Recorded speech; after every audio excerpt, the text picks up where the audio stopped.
How I tricked my brain to like doing hard things. Tell me, how difficult would it be to watch Netflix shows or scroll through social media on your phone? Not too difficult, right? Actually, it's very easy. And I bet you could sit in front of a screen and perform both of those things for a couple hours, if not longer, without losing concentration. Hey, but what about 30 minutes of reading a valuable book? Or working on your business for another hour? Ouch. It doesn't seem very appetizing, does it? Even if you know that reading, exercising, establishing a career, or doing something else useful will benefit you more in the long term, you still choose to watch TV, play video games, and look through social media. One may argue that the reason is pretty obvious. One task is simple and involves little work, but the other is challenging and requires you to apply yourself. However, other people appear to have no issues learning, exercising, or working on side projects on a regular basis. This prompts the question, why are some people more driven to take on difficult tasks than others? And is it possible to make accomplishing tough tasks simple? To address this topic, we must look at a brain molecule called dopamine. Dopamine is frequently referred to as a pleasure chemical, but that isn't exactly what it does. Dopamine is responsible for our desire for things, and it is that desire that drives us to get up and accomplish things. If you're not convinced how powerful dopamine is, I'll give you an experiment that neuroscientists did on rats. Electrodes were implanted in the brains of rats. Whenever the rat pulled a lever, the researchers stimulated the rat's reward system in the brain. As a result, the rats acquired a strong desire to pull the lever over and over for hours. The rats would refuse to eat or sleep at all. They just keep pushing the lever until they passed out from tiredness. The process was then reversed. The researchers inhibited dopamine release in the brain's reward center. As a result, rats got so drowsy that even standing up to drink water was exhausting. They refused to eat. They were unwilling to mate. They had no desire for anything. You might say the rats had lost their desire to survive. The rats, on the other hand, would consume and appreciate the meal if it was placed directly in their mouths. They simply lacked the desire to get up and do it for themselves. You'd assume that thirst or hunger would drive us to seek food or water. However, dopamine also plays an important function here. Those rat tests might have been extreme cases. However, dopamine has comparable effects in people and in our daily lives. In fact, your brain sets priorities based on how much dopamine you expect to receive. You won't be motivated to do an activity if it produces insufficient dopamine. However, if an activity produces a lot of dopamine, you'll be encouraged to perform it again and again. So, which actions cause dopamine release? Any activity in which you anticipate a possible reward triggers it. However, if you know there will be no immediate benefits from the activity, your brain will not release it. For example, when you anticipate that you will feel good after watching TV, your brain releases dopamine, even if it makes you feel even worse. That's because your brain doesn't care whether the increased dopamine action is harmful to you. It just wants more of it. Someone who is a cigarette addict is a common example. He is aware that what he is doing is harmful to his health, but all he cares about is getting more of it. Of course, it should be noted that practically everything produces some dopamine. Even drinking water when thirsty has this effect. However, the biggest dopamine release occurs when you receive a reward at random. Playing on a slot machine at a casino is one such example. Even if you've just been losing money up to that point, you expect a higher payoff at some time. You just never know when it will happen. And in today's technologically advanced world, we are unknowingly feeding our brains with excessively high levels of dopamine on a regular basis. Scrolling on social networking websites, playing video games, watching internet pornography, and other high dopamine habits are some examples. With each of those acts, we anticipate some form of a reward. That's why we're always looking at our phones. We anticipate seeing a text message and know that we will ultimately receive it.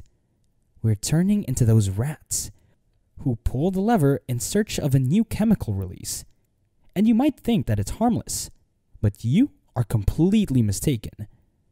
Our bodies have a biological system called homeostasis. It suggests that our body prefers to maintain internal physical and chemical equilibrium. When an imbalance rises, our bodies adjust. Consider the following. Our body temperature drops when it is chilly outside. As a result, we begin to shiver in order to create heat and warm the body. However, there is another way in which homeostasis reveals itself, and that is through tolerance. Someone who rarely consumes alcohol, for example, will become extremely drunk very quickly. A habitual drinker, on the other hand, will have to consume more alcohol since their body has acquired tolerance to it. Because they've gotten less sensitive to the effects of alcohol, it takes more and more of it to get them intoxicated. Listen up. It's not much different with dopamine. Your body tries to maintain homeostasis, so it downregulates your dopamine receptors. Essentially, your brain becomes accustomed to having high dopamine levels, and such levels become your new normal. As a result, you build a dopamine tolerance. This can be a major issue, since the activities that don't offer you as much dopamine no longer spark your interest, and motivating oneself to do them would be more difficult. They are uninteresting and less enjoyable because they do not produce as much dopamine as those that do. As a result, individuals prefer playing video games or browsing the internet rather than learning or working at their company because they produce a lot of dopamine. Sadly, things like working hard or reading releases it in lower amounts. This is one of the reasons why drug addicts who attempt to stop have a difficult time readjusting to normal life. Their dopamine tolerance becomes so high that normal life cannot keep up. They become like those rats from previous experiments who have no motivation to do anything if there's not enough dopamine release. People who are addicted to video games, social networking, or online pornography all go through that same scenario. When their dopamine tolerance becomes too high, individuals simply cannot enjoy low dopamine actions.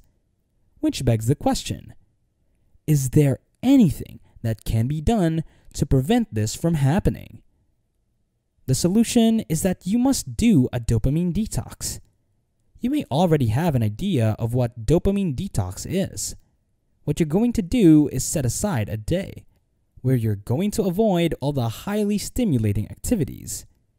You're going to quit flooding your brain with dopamine and instead let your dopamine receptors to recover. You will aim to have as little fun as possible for one entire day. You will not be utilizing the internet or any other technology such as your phone or computer. You are not permitted to listen to music, masturbate, or consume any junk food. Basically, you're going to enjoy your boredom. However, you are permitted to do the following. Take a stroll, meditate, and spend some time alone with your thoughts. All of this may appear to be extremely severe. However, if you want extreme outcomes quickly, you must be able to take radical action. You might be wondering why this would even work. So what the dopamine detox accomplishes? It deprives you of all the pleasures you normally receive, making less pleasurable things more appealing. Simply told, dopamine detox works because you get so bored that dull things become more exciting. If you don't want to go to such extremes and deprive yourself of any pleasure, you may undertake a lesser dopamine detox.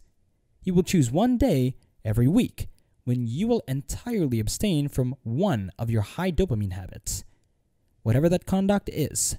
Maybe you're constantly checking your phone, playing video games on your computer, or seeing online pornography. And you're going to forgo that activity for one entire day every week from now on. You can still do other things, but the conduct you chose is no longer permitted. Yes, you will get bored, but that is the goal. You want to give your dopamine receptors time to recuperate from the excessive dopamine that has been flooding your brain. And boredom will motivate you to accomplish other things that day, things you'd ordinarily put off since they don't produce as much dopamine. And since you're bored, you're more likely to complete them. Of course, avoiding high dopamine behavior once in a while is good, but ideally, you should avoid those behaviors altogether, or at least as much as possible. Instead, you want to direct more dopamine toward activities that will benefit you. And I discovered that your current high dopamine activities might serve as a motivation to pursue things that will provide you with long-term rewards. In other words, you might use your high dopamine activity to motivate yourself to do challenging tasks. And this is just what I do. I keep note of all the challenging, low dopamine tasks I do. Cleaning my home, playing the piano, and so on. After I'm able to get a certain amount of work done, I reward myself with some amount of high dopamine activity at the end of the day. If I indulge in high dopamine activity first, then I won't feel like completing a low dopamine task, since I will not be motivated enough. So I always begin with the most difficult tasks, and only then do I allow myself to engage in high dopamine activities. To illustrate, for every hour of low dopamine work performed, I reward myself with 20 minutes of high dopamine activity at the end of the day. That is, for every 8 hours of low dopamine, I allow myself around 2 hours of high dopamine activity. It should also be highlighted that if you are addicted to anything that is harmful to your health, you should not use that activity as a reward. Find a different reward that is less harmful, one that you still believe is worthwhile. It is attainable to make tough tasks appear simpler, but if your brain is constantly receiving dopamine, you won't be as thrilled about working on something that doesn't produce much of it. That is why you should minimize your phone and internet usage, as well as other dopamine-releasing activities. So, if you're struggling with motivation, start dopamine detoxifying your brain as soon as possible. Remove yourself from the unreasonably high levels of dopamine, or at the very least, expose yourself to it on a far less regular basis. Only then will low dopamine tasks become interesting again, and you will be able to undertake them for longer periods of time.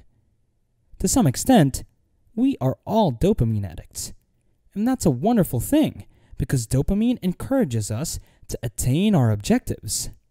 But it's up to you to pick where you'll receive your dopamine. Will you acquire it from things that don't help you? Or will you obtain it through working on your long-term goals? Make your decision. If you enjoyed this video, I would really appreciate it if you would gently tap the like and subscribe button. This way, we can reach more individuals by watching our helpful content. That concludes our video. Stay updated for the next one. Thanks, and bye.